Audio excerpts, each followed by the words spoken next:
Hi friends, welcome to the Cyber Codex channel. இந்த வீடியோல நம்ம என்ன பார்க்க போறோம் அப்படின்னா சங்க காலம். ஆமா, நம்மளோட ஹிஸ்டரி கான்செப்ட் தான் நம்ம பார்க்க போறோம். ஹிஸ்டரி அண்ட் கல்ச்சர் கான்செப்ட் நம்மளோட 5th யூனிட்ல உள்ளது. டிஎன்பிஎஸ்சில 5th யூனிட்ல உள்ளது. ஸோ கண்டிப்பா ஜிஎஸ் அப்படின்னு எடுத்தோம்னா நமக்கு சோஷியல்லாம் ரொம்ப கஷ்டமா இருக்கும். பட் ஈஸியா நமக்கு யார் இது ஃப்ரேம் பண்ணி கொடுத்துருக்காங்க அப்படின்னா நம்மளோட கவர்மெண்ட் தமிழ்நாடு கவர்மெண்ட்டே ஃப்ரேம் பண்ணி கொடுத்த நோட்ஸ் தான். ஸோ இதுல இருந்து தான் கண்டிப்பா கொஸ்டின்ஸ் இருக்கும். ஸோ என்ன பண்ண போறோம் அப்படின்னா இதுல வந்து நமக்கு ஒன் லைனரா இல்லாம ஃபுல் நோட்ஸாவே இருக்குது. ஸோ அந்த நோட்ஸ்ல இருந்து நம்ம கீ பாயிண்ட்ஸ் எடுத்து படிக்க போறோம். ஓகேவா ஃப்ரெண்ட்ஸ்? வாங்க நாம இப்போ வீடியோக்குள்ள போகலாம். சங்கம் அப்படிங்கிற சொல்லுக்கு வந்து கழகம் அப்படின்னு போறலாம். சரியா? ஸோ நம்ம தமிழ்நாட்டுல உள்ள வரலாற்றுல வந்து அப்ப சங்க காலத்துல எழுதின எல்லா இலக்கியத்தையும் அந்த காலங்கள் எல்லாத்தையும் சங்க கால இலக்கியம் அப்படின்னு சொல்லுவாங்க. ஸோ அந்த சங்க காலத்தை வந்து நம்ம தமிழக வரலாற்றுல வந்து பொற்காலம் அப்படின்னு சொல்லப்படுது. ஏன்னா 3ஆம் நூற்றாண்டு இப்ப நம்ம நடந்துட்டு இருக்கிறது 21. பட் 3ஆம் நூற்றாண்டுக்கு முன்னாடி உள்ள காலத்தை தான் சங்க காலம் அப்படின்னு சொன்னாங்களா. அப்ப அந்த டைம்ல சங்க இலக்கியங்கள், கல்வெட்டுக்கள், நாணயம், இப்ப நிறைய நம்ம வந்து கீழடி அகழாராய்ச்சி அந்த மாதிரி சிவகலை அந்த மாதிரி நிறைய ஆராய்ச்சிகள் நமக்கு நடந்துட்டு இருக்கு அப்படிதானே. ஸோ இது எல்லாமே அந்த காலத்துல சங்க காலத்துல நடந்த அவங்க யூஸ் பண்ண அந்த நாணயங்கள், அந்த கல்வெட்டுக்கள், அந்த சான்றுகள் தான் இப்ப நம்ம ஒன்னொன்னா எடுத்துட்டு இருக்கோம். சரிங்களா? அந்த சான்றுகளை நம்ம எடுத்துட்டு இருக்கோம். அப்பதான் நமக்கு என்ன பண்ணாங்கன்னா அந்த தொல்காப்பியம், எட்டுத்தொகை, 10 பாட்டு இது எல்லாமே பண்ணாங்க. அப்ப இந்த 3 பாட்டு தான் சங்க இலக்கியங்கள் என்ன அப்படின்னு சொல்லி கேட்டாங்கன்னா தொல்காப்பியம், எட்டுத்தொகை, 10 பாட்டு இந்த 3 தான் நமக்கு சங்க இலக்கியங்கள். அப்ப அந்த எட்டுத்தொகை 10 பாட்டுக்குள்ள என்னெல்லாம் வருதோ எல்லாமே என்னதுதான் சங்க இலக்கியங்கள். சரியா? ஸோ இவற்றுல தொல்காப்பியம் தான் ரொம்ப பழமையானது, தொன்மையானது. சரிங்களா?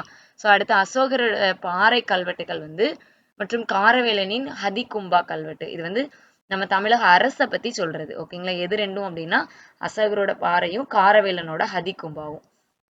அடுத்தது பார்த்தோம் அப்படின்னா பழங்காலத்துல உள்ள தமிழ் பிராமி எழுத்து. நம்ம இப்போ வந்து தமிழ் எழுத்து, இங்கிலீஷ், ஹிந்தி, மலையாளம், தெலுங்கு இந்த மாதிரி சொல்லிட்டு இருக்கோம். ரைட்டா? பட் அப்போ வந்து பிராமி எழுத்துக்கள் அப்படின்னு சொல்லுவாங்க. அது வந்து கழுகுமலை கல்வெட்டுக்கள் அப்படிங்கிறதுல பயன்படுத்தி இருப்பாங்க. நீங்க கழுகுமலை போனீங்கன்னா தெரியும். அடுத்து திருக்கோவிலூர் கல்வெட்டு வந்து குறுகிய மன்னர்களை பற்றியும் கபிலரோட துயரமான முடிவை பற்றியும் சொல்றது. அடுத்து புகழூருக்கு அருகில் உள்ள ஆர் நாட்டார் மலை வந்து கல்வெட்டு சேர மன்னரை பத்தி சொல்றது.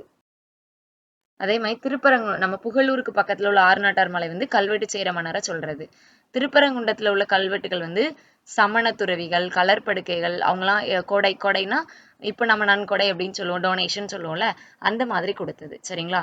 அடுத்து திருநெல்வேலி மாவட்டத்துல உள்ள ஆதிச்சநல்லூர்ல ராபர்ட் ப்ரூஸ்பூட் அப்படிங்கிறவரு நிறைய அகழாய்வுகளை மேற்கொண்டு இரும்பு, வெண்கலம், தங்கத்தினால பொருட்களை வந்து இப்பவும் கண்டுபிடிச்சிட்டே தான் இருக்காங்க. இது எப்ப சொல்லியிருக்காங்க? அப்பயே சொல்லியிருக்காங்க. ரைட்டா? அடுத்து புதுச்சேரிக்கு அருகில் அரிக்கமேடு அப்படிங்கிற இடத்துல துப்ரேல் இன்னொன்னு வந்து மார்ட்டின் மருவிலர் இவங்க 2 பேரும் அகழாராய்வு நிறைய செஞ்சிருக்காங்க. அப்போ வந்து நமக்கு ரோமோனியர்கள் யூஸ் பண்ணியிருப்பாங்களா அவங்களோட மண்பாண்டங்கள், நாணயம், கண்ணாடி குவளைகள், ரத்தினங்கள் இதெல்லாம் கண்டுபிடிச்சிருக்காங்க. அடுத்து நம்ம சங்க காலத்துல வந்து சங்கம் அப்படிங்கிற சொல் வந்து நமக்கு பயன்படுத்தல. அதுக்கு பதிலா கூடல், அதை வந்து மன்றம் அப்படிங்கிற சொல் தான் பயன்படுத்திருக்காங்க. அப்போ சங்கத்துக்கு என்னது வந்து கூடல். சங்கம்னா கூட்டமா அப்படின்னு ஞாபகம். அப்போ கூடல்.